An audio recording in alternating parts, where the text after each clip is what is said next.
Okay, so imagine this. What if there was like a hidden train station right under the city streets, but you could only get there in dreams? Mm-hmm. Or think about a killer whose signature, his calling card, is this gruesome handprint. Yeah. But it's missing a finger. Yeah, tough. Or maybe, just maybe, people with these truly extraordinary abilities are, living hidden right alongside us, dealing with incredible dangers and, well, terrifying secrets. That's the world these documents seem to drop us right into. Welcome back to the Deep Dive. You've given us a really fascinating stack of material today. We've got excerpts here from 3 different documents, and they're just packed with characters, strange abilities, dangers, mysteries. It's a lot. It is. So our mission, as always, is to dive into these sources together with you, pull out the most important bits, the connections, the insights. Kind of like your fast track to getting up to speed on what's happening in these pages. And these sources, they really immerse you in a world that feels familiar at first glance, but then you quickly see this hidden layer underneath. Yeah. Often pretty dangerous. Right. You've got these very personal struggles mixed up with, well, supernatural stuff, societal tensions bubbling up. And hints of some really unsettling experiments going on in the background, too. It's quite a mix. It's definitely a lot to connect, but that's what we're here for, right? Yeah. To help you see those threads and maybe have a few aha moments along the way. Okay, let's start unpacking this. So the first thing that really jumps out is that this world has people with unique powers. They're often called diviners in the text. And we get introduced to quite a few of them straight away, each with their own distinct story. First up, there's Memphis. Right. He has this incredible healing touch, but there's a catch. Yeah, when he uses it, he goes into this trance state, sees visions, seems like he connects with spirits, maybe ancestors. Mm-hmm. And there's a lot of complexity to him mentioned. His family life sounds complicated. There's this sense of hollowness described. And that detail about him saving money for college, but he's forgotten why he's saving it. That's intriguing. It really is. We also see his relationship with his younger brother, Isaiah, and their aunt Octavia. He seems protective, and his interactions with Blind Bill Johnson, that seems important too. Okay, so Isaiah the brother, he's got his own thing going on. Clairvoyant visions, dreams, seeing the future, the past. Yeah, exactly. But it's something his family, especially the aunt, has forbidden. So he's scared of it, but you also get the feeling he kind of wants to use these powers. And the sources mention he corrects people's grammar, even under stress. Yeah, that little detail pops up. An interesting character trait. And like Memphis, he's connected to this Blind Bill figure. Then we have Eevee O'Neill. She's an object reader. Meaning she can touch things, items, and basically pull secrets or history out of them. Right. And she has this public face, this radio personality, the sweetheart seer. Sounds a bit flashy. It does. The sources suggest she might be a bit jaded beneath that surface, though. There's depth there, and she definitely uses her ability to dig into mysteries. Okay, who else? Ling Chan. She's a dream walker. Yeah, which is fascinating. She talks to ancestor spirits in her dreams, carries messages. The sources paint a picture of her as feeling like an outsider, half Chinese, half Irish, partially paralyzed. So she finds her belonging elsewhere. Seems like it. In science, and particularly in the dream world, that's where she feels she fits. And the sources hint at some really interesting possibilities with her power. Like what? Like maybe locating living people within dreams, and possibly even bringing physical objects out of the dream world. Whoa.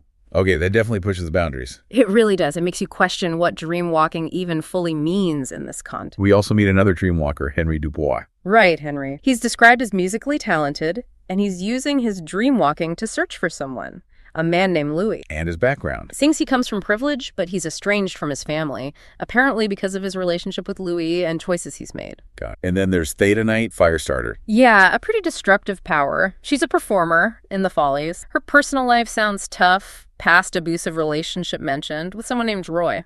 But she sounds loyal, especially to Memphis. Fiercely loyal, it seems, particularly protective of Memphis, and it sounds like she's right on the edge of becoming a big star. Okay, so that's kind of the core group, but there are others mentioned too, right? Linked to all this. Definitely.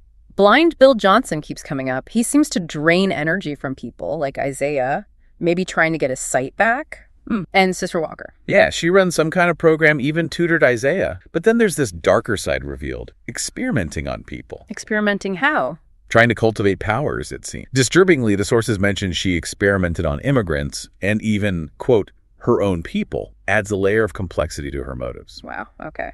And Serafina. She's mentioned briefly, seems to be a spiritual guide for Memphis, gives him some kind of protective object. So we have this world, these diviners, these other connected people, but then things get dark pretty quick. Mysteries start piling up. Absolutely. A big one seems to be something called Project Buffalo. Right, it's described as getting more dangerous, and it connects to a character named Luther Clayton. Yes, he's being held at the Manhattan State Hospital for the insane. He seems to know secrets. He's being chased. He asks for help. And crucially, He mentions the King of Crows. okay, so let's talk about the antagonists. Yeah. Because the sources give us two really terrifying figures, and maybe they're connected. That's the big question. First, the King of Crows, who Luther mentions from inside the hospital. And the description is unsettling. Very strange, tall, skinny, like a scarecrow, stovepipe hat, a coat that shows the world's wonders and terrors. He's linked to Eevee's brother, James, demands a price for truth, binds this woman, Addie Proctor, and takes something vital from her love, her soul.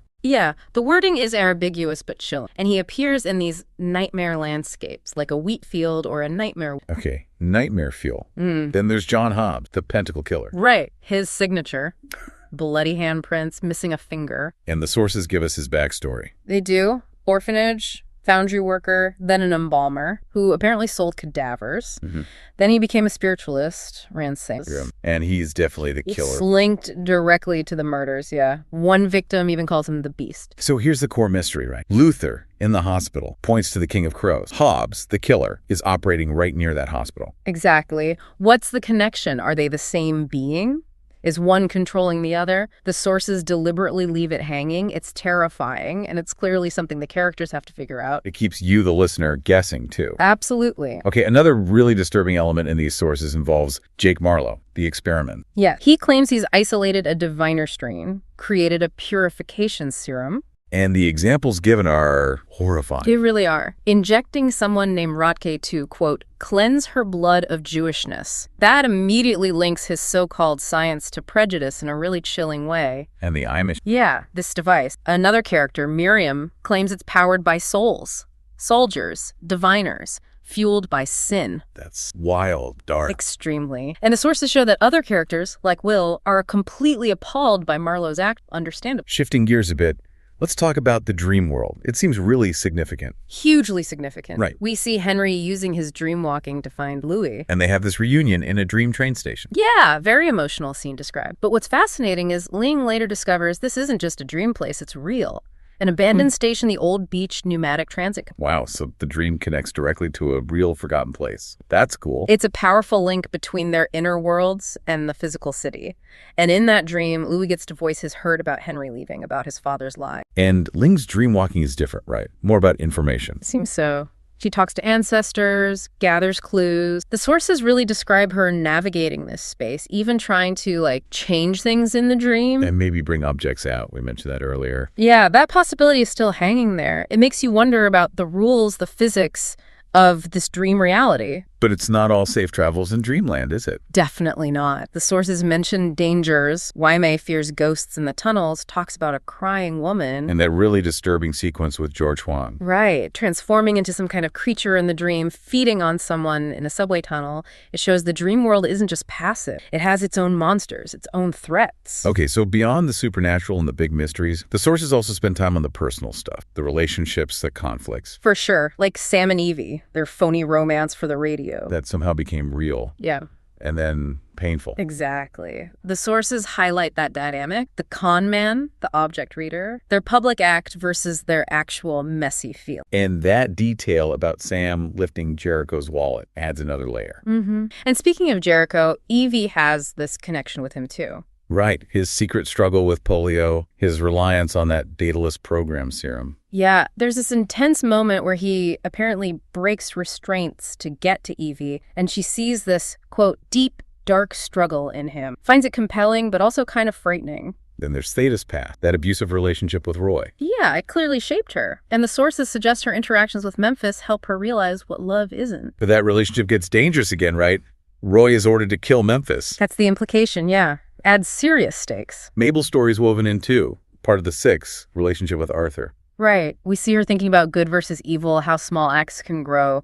Her death is mentioned as tragic. And Eevee and Ling react differently to her death. Yeah, showing their different perspectives on Mabel, who sounds like a complex character herself. And it's interesting how the sources don't shy away from the broader social context of the time. Not at all. Ling's experience as an outsider is really clear. And the fear aimed at the Chinese community, the sleeping sickness, panic, threats of quarantine, actual violence mentioned, it feels very real. Sister Walker's experiments, too, seem tied into ideas about race and power, even if her methods are horrifying. Right, this idea of gaining power for her own people. It's complex. And the sources reference things like the Palmer raids, deportations, the history of the Chinese railroad workers, that phrase, blood on the leaves. So it's grounding the supernatural in a very specific, often harsh, historical reality. Exactly. These aren't just background details. They actively shape the character's world and experiences. So amidst all this danger and complexity, how are the characters fighting back? Are they investigating? Oh, yeah, actively. The sources detail it. Eevee uses her object reading on a rabbit's foot, a pendant. They find a missing page with ritual words. They look into Hobbes's past. Digging into his history. They rely on Will's knowledge of the occult. They search a museum and find a hidden cellar entrance. They're piecing things together. And they come up with a plan. They do. The idea is to use that pendant Eevee read to somehow bind John Hobbes's spirit and then destroy it. Sounds like a plan. Is there a catch? There is. Yeah. Just as they figure this out, they realize they might need something more. A holy relic, the sources say, to make the binding actually work. Ah, okay. Always another hurdle. Always. Wow. Okay, so pulling all these threads together, the diviners, their powers, the King of Crows, the Pentacle Killer, Marlowe's experiments, the dream world, all the personal drama, the societal issues. It's incredibly dense. It really is. The sources paint this deeply interconnected picture. And for you listening, as we've walked through this, one thing that really stands out is how these characters have to navigate this world where information is just messy. Totally. It's hidden. It's dangerous. Sometimes you can only get it through powers or dreams. They're constantly having to decide who to trust, what's real, what's manipulation. And figure out what action to take when facing these huge threats. Yeah, which, maybe resonates a bit with navigating our own complex world sometimes, trying to sort through information, figure out what's reliable before making... That's a fair point. So this deep dive, hopefully, has helped pull out those key details and connections from the sources you gave us, giving you a clearer map of these diviners' lives, the scary forces they're facing, and how that supernatural element is really woven into history and social reality. It's a world where, the impossible happens, but it doesn't make the human struggles any less real. Exactly. And the sources kind of leave us with this final thought, something that echoes beyond just the story. Which is? This idea that small acts, good or evil, they don't just happen in isolation. They can build on each other, compound with what the sources call breathtaking momentum. A momentum that can create monsters or maybe change the world. Potentially, yeah. It makes you think, doesn't it? About the small things the characters might overlook, or maybe things we overlook. What impact could those small acts really have down the line? What unforeseen consequences? Definitely something to mull over long after this deep dive.